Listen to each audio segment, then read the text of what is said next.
Hello friends, Radhe Radhe. Shri Ramcharitmanas पाठ की बहुत सुंदर चौपाई है। अर्थ के साथ में वर्णन है, बहुत सुंदर वर्णन है। सुनिए। सत्य सनातन जिंदाबाद, सत्य सनातन जिंदाबाद, सत्य सनातन जिंदाबाद। अमर रहे, अमर रहे, अमर रहे। तो सनातन हमारा अमर रहे, जिंदाबाद जिंदाबाद। अगर नहीं समझ में जिसकी आ रहा, वो जाके महाकुंभ प्रयागराज में देख आए। थोड़ा वहाँ रुके, ठहरे और देखे लोगों की लगन। कितना सनातन से लोग इंसान जुड़े, हमारे तो रोंगटे खड़े हो रहे हैं बात करके। कल मैं गई थी, वापस रात में आई हूँ। इतना जाम, इतना जाम, इतनी गाड़ियाँ, वहाँ इतनी धूल उड़ रही है, फिर भी नई नई गाड़ियाँ लोग निकलवा रहे हैं, प्रयागराज लेके जा रहे हैं। पब्लिक जिधर देखो उधर से पब्लिक चली आ रही है, बच्चे बड़े बूढ़े सभी चले आ रहे हैं। जितनी तारीफ़ की जाए, जितना इसका वर्णन किया जाए वो कम है। हमारा सनातन बहुत विशाल है, बहुत विशाल है, बहुत विशाल है, जिसको कोई सोच नहीं सकता है। एक बार आंखें खोल के जाए और वहाँ देखे जाके कितने दिनों से ये चल रहा है महाप्रयागराज का महासंगम। अब भी वो चल रहा है। हमें तो लग रहा है शिवरात्रि 26 फरवरी को है, देखना उसके बाद भी ये चलेगा। इतना पब्लिक जा रही, इतना पब्लिक जा रही है और इतने लगन से जा रही। कितना लोग चल रहे हैं, कोई के चेहरे पे थकान नहीं दिख रही, कोई परेशान नहीं दिख रहा, कोई रोध हो नहीं रहा कि हाँ मार चिल्ला रहे हों हमारे खो गए हैं, नहीं मिल रहे हैं, या बच्चा रो रहा या कुछ। हम लोग गए तो पानी लगा कि ठंडा है, जितना जितना उतरते जाए उतना ठंडा लगे। लेकिन जैसे ही उतर के एक डुबकी लगाई, लगा सारा जाड़ा गायब।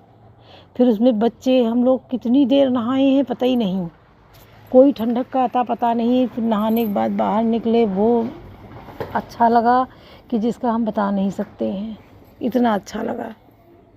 हाँ, वापसी में जाम बहुत पड़ गया कि जाम में रुकना पड़ा, गाड़ियाँ फंस गई थी। इतनी पब्लिक ही जा रही है, कोई करे क्या। रोका जा रहा है, कहा जा रहा है कि भाई आप लोग रुक रुक के आइए, ऐसे मत भीड़ बढ़ाइए, लेकिन पब्लिक है कि रुक ही नहीं रही। शुरू में मोदी योगी ने एक आह्वान कर दिया, उस पर इतनी पब्लिक पहुंच गई और लोगों की अब आंखें खुल रही हैं। जो बेवकूफ़ हैं, जो विरोधी पार्टी इनकी बुराई करते हैं, कमियां गिनाते हैं, अरे बुरा जो देखन में चला, बुरा न मिलिया कोई, जो दिल खोजा आपना, मुझसे बुरा न कोई। तो जब कमियां आप निकालते हैं तो अपने अंदर झांक के देखिए कि हमारे अंदर कितनी कमियां हैं। अगर हम अपने अंदर कमियों को देख लेंगे तो अगले की बुराई करना बंद कर देंगे। कभी किसी की बुराई ना करें। हाँ, जिसमें कमी है, कोई बात की बुराई दिख रही है तो उसके मुंह पर उसको कह दें और समझा दें, तो उसकी समझ में वो दूर हो जाए। लोग करते क्या है कि उसके मुंह पे नहीं कहेंगे, दूसरों से कहेंगे, 10 लोगों से। तो वो कहेगा क्या, बात उसके कान तक वापस पहुंचती है क्या कि तिल का ताड़ बनकर पहुंचती है, और वो आपस में मनमुटाव बढ़ जाता है। तो कभी कोई बात हो, अगर हम सच्चे मन से उसको मानते हैं, चाहते हैं, उसका हित चाहते हैं, उसकी कमी गिनाते हैं, तो उसके मुंह पे गिना दें। उसके मुंह पे कहेंगे तो उसकी कमी दूर हो जाएगी, वो एक सही रास्ते पे आ जाएगा और उन कमियों को दूर करके खुद भी अच्छा बन जाएगा। अरे इतने घाट बने, इतने कि चलते चले जाओ और घाट पर घाट बने आपको दिखाई पड़ेंगे, और हर घाट पर उतनी भीड़, उतनी ही आस्था से लोग स्नान ध्यान कर रहे हैं, आरती बत्ती कर रहे हैं, उतनी ही लगन से लोग वहाँ उस घाट के किनारे बैठे हैं कि बस वो संगम पे ही बैठे हैं। और वो संगम है, इतनी अच्छी व्यवस्था कर दी थी योगी जी ने कि वो संगम का ही पानी सब घाटों पे पहुंचा के और घाट बांध के बनाए गए हैं। बांस बंधे हैं, उनमें बोरियां बंधी पड़ी हैं कि कोई फिसले ना, कोई गिरे ना, ज़्यादा गहराई ना हो कि कोई गिरे तो पता चले, उठ ना पाए, निकल ना पाए। ऐसा कुछ भी नहीं। और पुलिस इतनी सतर्क है कि ज़रा सा भी कहीं अव्यवस्था होती है, पुलिस तुरंत सतर्क हो जाती है और उसको दूर करती है। तो बहुत ही सुंदर व्यवस्था है, बहुत ही सुंदर हमारा महाप्रयागराज में महाकुंभ का आगाज़ है। शायद ये स्वर्ण अक्षरों में अंकित हो जाएगा। जो इस लेख को, महाकुंभ प्रयागराज का वर्णन जो एक सच्चे दिल से सही कलम से लिखेगा तो स्वर्ण अक्षरों में लिख देगा, जो अंकित हो जाएगा बरसों तक के लिए। जैसे हमारे वेद पुराण आज भी अजर अमर हैं, वैसे ये महाकुंभ भी हमारा अजर अमर हो जाएगा। लोग इससे जुड़ के आगे बढ़ने की कोशिश करेंगे और इसको हमारे बच्चों के बच्चे सब पढ़ेंगे और सुनेंगे, समझेंगे कि हाँ ऐसा भी हुआ था। क्योंकि 144 साल बाद पड़ा है हम लोग के जीवन में, ये पहला महाकुंभ है, दूसरा नहीं आएगा। जो ग्रह नक्षत्र योग बना था वो 144 साल बाद, और योगी मोदी के एक आह्वान पे इतनी पब्लिक पहुंच गई कि उनको रोकना पड़ रहा है कि भैया थोड़ा रुक के आओ, रुक जाओ, संभालना मुश्किल हो रहा है। वहाँ लोगों ने क्या किया, विरोधियों ने भगदड़ मचवा दी, अराजकता फैलाई, ये कराई है। इसकी जांच होगी, सब कुछ सामने आ जाएगा। ये कराई गई सोची समझी साजिश है। वो फिर भी रोक नहीं पाए सनातनियों को, सब उसी भाव से बढ़ रहे हैं, जा रहे हैं, न रोक पाए हैं न रोक पाएंगे। इसको ख़त्म करने के लिए बहुत बड़े बड़े राजाओं ने प्रण ले लिया कि हम सनातन को समाप्त कर देंगे, अपने धर्म को स्थापित कर देंगे। क्या हो पाया? नहीं हो पाया। तो और सबसे प्राचीन सनातन ही है, सत्य सनातन है। इसको अजर अमर है, इसकी आदि अंत का कुछ पता ही नहीं है, कभी इसका जड़ थी कहाँ इसकी पुलई है जो बोलते हैं। तो हमारे सत्य सनातन के साथ हमारे कितने कट्टर हिंदू रहे होंगे हमारे पूर्वज, जो आज भी हम लोग हिंदू हैं, अपने को हिंदू लिखते हैं। नहीं, कितनों को तो उन्होंने लालच दे के और परेशान करके, सज़ा दे के, मार पीट के कैसे भी उनका धर्म परिवर्तन करा दिया। लेकिन हमारे पूर्वज, हमें गर्व होना चाहिए अपने पूर्वजों पर कि हम लोग हिंदू हैं। हमारे पूर्वज इतने कट्टर थे कि वो नहीं बदलने को तैयार हुए, अपना जनेऊ और टीका कुछ नहीं छोड़ा। और आज के समय में हिंदू शर्मा रहा है। अरे जाओ, तुम्हें शर्म आनी चाहिए। अपने हिंदुस्तान में होके अपने हिंदुत्व की रक्षा नहीं कर सकते, अपने हिंदुत्व पे आगे नहीं बढ़ा सकते हो। बढ़ो, बढ़ाओ। टीका, चंदन, जनेऊ सब होना चाहिए। जैसे जिस कुल परिवार में जन्म लिया है उस कुल परिवार, उस धर्म को आगे बढ़ाओ, नाम आगे बढ़ाओ। भगवान ने तुम्हें यहाँ शरीर भेजा है, पूरा आँख नाक कान मुँह सब दिया है, करोड़ों की संपत्ति तो यही हो गई।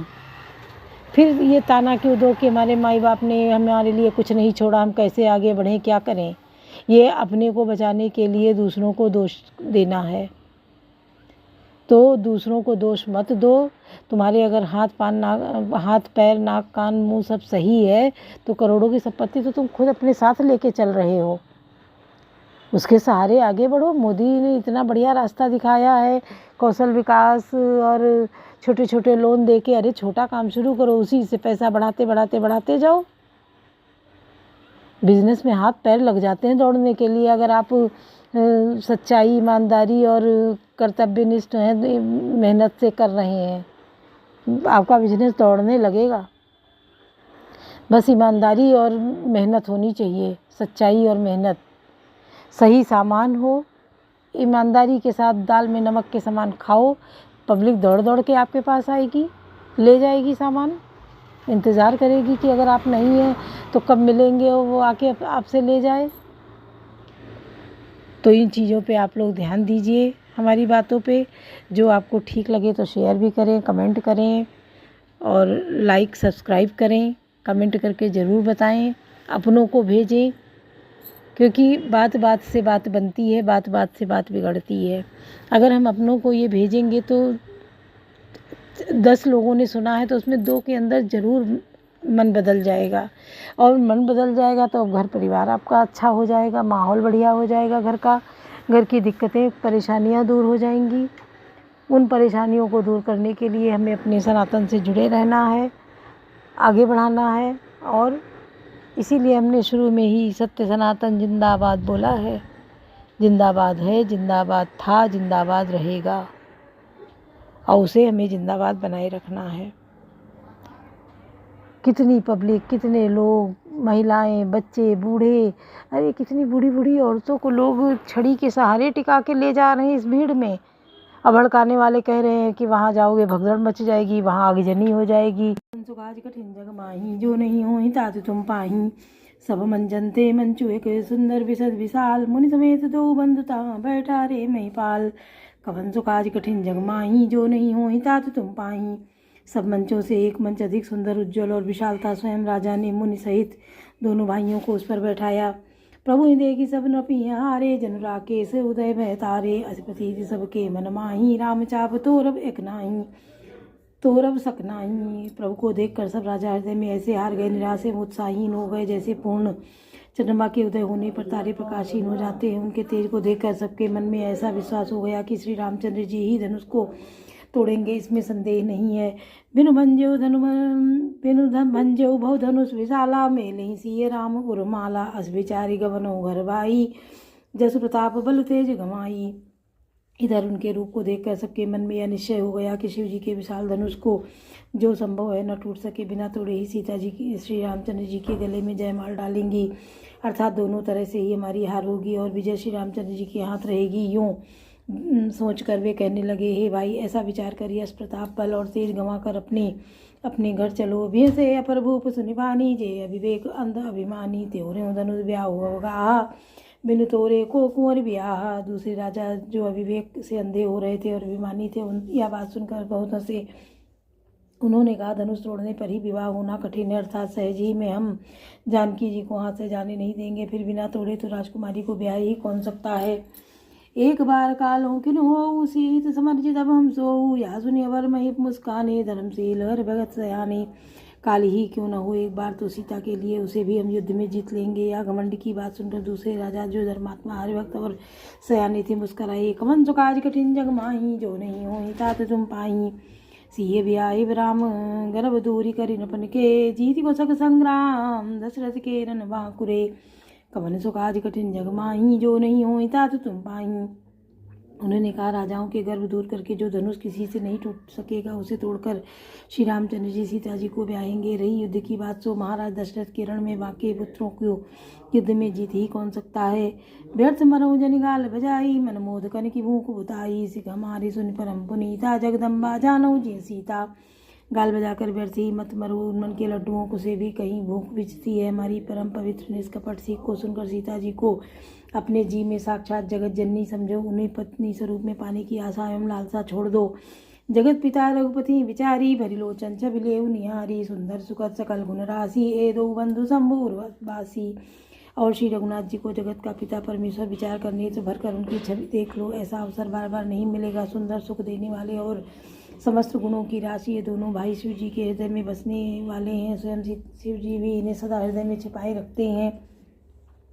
वे तुम्हारे नेत्रों के सामने आ गए हैं। सुधा समुद्र समीप भी आई, मृगजल निरग मरऊ कतुराई। करऊँ का जाई जा कहूँ जोई भावा, हम तो आज जन्म फल पावा। समीप आए हुए भागवत दर्शन रूप अमृत के समुद्र को छोड़कर तुम जगत जननी जानकी को पत्नी स्वरूप में पाने की दुराशा रूप मिथ्या मृग जल को देखकर दौड़ कर क्यों मरते हो। फिर भाई, जिसको जो अच्छा लगे वही जाकर करो। हमने तो श्री राम जी के दर्शन करके आज जन्म लेने का फल पा लिया, जीवन और जन्म की सफल कर लिया। अस कई भले भूप अनुरागे, रूप अनूप बिलोकन लागे। देखई सुर नभ चढ़े विमाना, बरसई सुमन करई कलनाना कलगाना। ऐसा कहकर अच्छे राजा प्रेम मग्न होकर श्री राम जी का अनुपम रूप देखने लगे। मनुष्यों की तो बात ही क्या, देवता लोग भी आकाश से विमानों पर चढ़े हुए दर्शन कर रहे हैं और सुंदर गान करते हुए फूल बरसा रहे हैं। कवन सो काज कठिन जग माही, जो नहीं होई तात तुम पाही। जानी सो अवसर सिय तब पटई, जनक बुलाए चतुर सखी सुंदर सकल सादर चली लवाई। कवन सो काज कठिन जग माही, जो नहीं होई तात तुम पाही। तब सुअवसर जानकर जानकी जी सीता जी को बुला भेजा। तब चतुर और सुंदर सखियाँ आदर पूर्वक उन्हें लिवा चली। सिय शोभा नहीं जाई बखानी, जगदम्बिका रूप गुण खानी। उपमा सकल मोहि लघु लागी, प्राकृत नारी अंग अनुरागी। रूप और गुणों की खान जगत जननी जानकी जी, इसकी शोभा का वर्णन नहीं हो सकता। उनके लिए मुझे काव्य की सब उपमाएं तुच्छ लगती हैं, क्योंकि वे लौकिक स्त्रियों के अंगों से अनुराग रखने वाली, अर्थात वे जगत की स्त्रियों के अंगों को दी जाती है। काव्य की उपमाएं सब त्रिगुणात्मक मय जगत से ली गई हैं। उन्हें भगवान के भक्ति स्वरूप श्री जानकी जी के अपराकृत चिन्मय अंगों के लिए प्रयुक्त करना, उनका अपमान करना और अपने को उपहास्यास्पद बनाना है। सिय बरनी ते उपमा देई, को कवि कहा जस को ले। चौपट तरियती समसिया, जग जसी जुबती कहाँ कमनिया। सीता जी के वर्णन में उन्हीं उपमाओं को देकर कौन को कवि कहलाए और अपयस का भागी बने, अर्थात सीता जी के लिए उन उपमाओं का प्रयोग करना सुकवि के पद से च्युत होना है और अपकीर्ति मोल लेना है। कोई भी सुकवि ऐसी नादानी और अनुचित कार्य नहीं करेगा। यदि किसी स्त्री के साथ सीता जी की तुलना की जाए तो जगत में ऐसी सुंदर युवती है ही कहाँ जिसकी उपमा उन्हें दी जाए। गिरा मुखर्तन रथ भवानी रति अति दुखित तनुपति जानी बिनु बारुषि बंधु प्रिय जेही कही रस रमासम किम वै देही। पृथ्वी की स्त्रियों की तो बात ही क्या, देवताओं की स्त्रियों की भी देखा जाए तो हमारी अपेक्षा कहीं अधिक दिव्य और सुंदर है। तो उनमें सरस्वती तो बहुत बोलने वाली है, पार्वती अर्धांगिनी अर्थात अर्धनारी नटेश्वर के रूप में उनका आधा ही अंग स्त्री का है, शेष आधा अंग पुरुष शिव जी का है। कामदेव की स्त्री रतिपति को बिना शरीर का आनंद जानकर बहुत ही दुखी रहती हैं और जिनके विष और मध्य जैसे समुद्र के उत्पन्न होने वाले प्रिय भाई हैं, उन लक्ष्मी जी के समान तो जानकी जी को कहा ही जाए। जो छवि सुधा पयो निधि होई परम रूप मैं कच्छप सोई शोभा रज मंदर सिंगारो मथय पानी पंकज निज मारू। जिन लक्ष्मी जी की बात ऊपर कही गई है वे निकली थी खारे समुद्र से, जिसको मथने के लिए भगवान ने अति कर्कश पीठ वाले कच्छप का रूप धारण किया था। रस्सी बनाई गई महान विषधर वसु की नाक की मथानी का कार्य किया। अतिशय कठोर मंदरांचल पर्वत ने और उसे मथा सारे देवताओं और दैत्यों ने मिलकर जिन लक्ष्मी जी को अतिशय शोभा की खान और अनुपम सुंदरी कहते हैं उनको प्रकट करने में हेतु बने थे। सब असुंदर और स्वाभाविक ही कठोर उपकरण, ऐसे उपकरणों के प्रकट हुई लक्ष्मी श्री जानकी जी समता को कैसे पा सकती हैं। हाँ, इसके विपरीत यदि छवि रूपी समुद्र का अमृत का समुद्र हो, परम रूप में कच्छप हो, शोभा रूप रस्सी हो, श्रृंगार रस पर्वत हो और उसे छवि के समुद्र को स्वयं कामदेव अपने ही कर कमल से मथे। कवन सुकाज कठिन जग माही जो नहीं हो तात तुम पाही। ए विधि उपजय लक्ष्य तब जब सुंदरता सुकुमूल तदप सकोच समेत कवे कहाँ सी समतोल। कवन सुकाज कठिन जग माही जो नहीं हो तात तुम पाही। बोलो सियावर रामचंद्र की जय, पवन सुत हनुमान की जय, लाडले लखन लाल की जय।